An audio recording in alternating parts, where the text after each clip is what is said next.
Hi gardeners, it's Melanie from the City of Port Huron Parks and Recreation Department again. And I thought today we would go out and take a look at that cage that we built over that big bed. And I'll show you how I work around it and talk about why it's there, okay? I hope your gardening's been going well. It's been really great here. And I'll show you a little bit of some of the stuff that's growing too, okay? All right, here we go. So we're out here early in the morning. We're kind of working.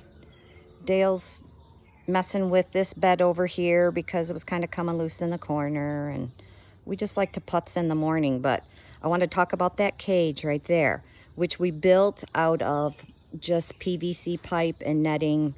We just watched a YouTube video and we just put this thing together. It actually needs extra supports on either end because we leave it up all winter and boy, does the snow get heavy on there. Kind of bent it down. But the main reason for this summer is because we planted brassicas in here, which would be, you know, the family of cabbage and broccoli.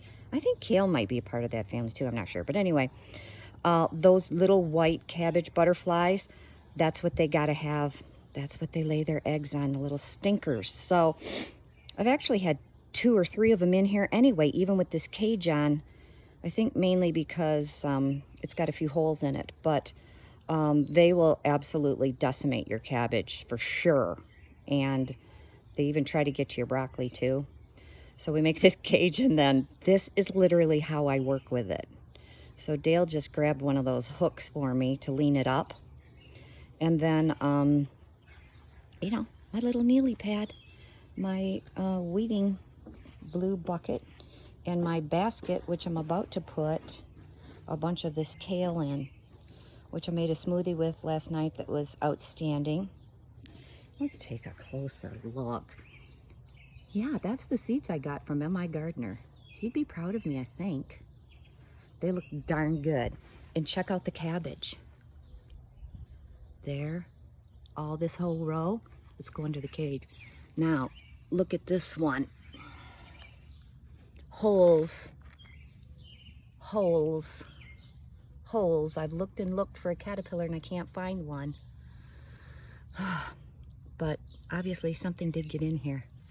And we did let the potatoes just go insane, and that was probably a boo-boo I won't do again. But if you want to look at this cage up close, all it is PVC pipe. Look, guys. I don't even think we glued anything. Maybe we did. It doesn't come apart, so we must have. And then just with zip ties, you can just buy this stuff by the roll, which I really need to redo the top because it's full of holes. One winter we set it on the ground upside down, and the mice or something ate a zillion holes in it. So that's it. It just works. It works okay. You lift it up, you do your thing, you put it back down. Oh, guess what else? One day I had it lifted up and I watched another female black swallowtail butterfly come in here, and she laid a bunch of eggs. And then the caterpillars got big and something came and ate them all. Well, we know what it was. It was raccoons because we caught them in our tree the other night. We saw them up in there. But anyway, we already know there's a couple of new caterpillars in here in the dill. And if I could find one, I would show it to you. But they're just tiny and black right now. When they get bigger, I'll show you a video of them, okay? All right, that's it. If you have questions, comment, and I'll try to help you. Isn't it beautiful? Don't you love summer? Okay, happy gardening. Bye.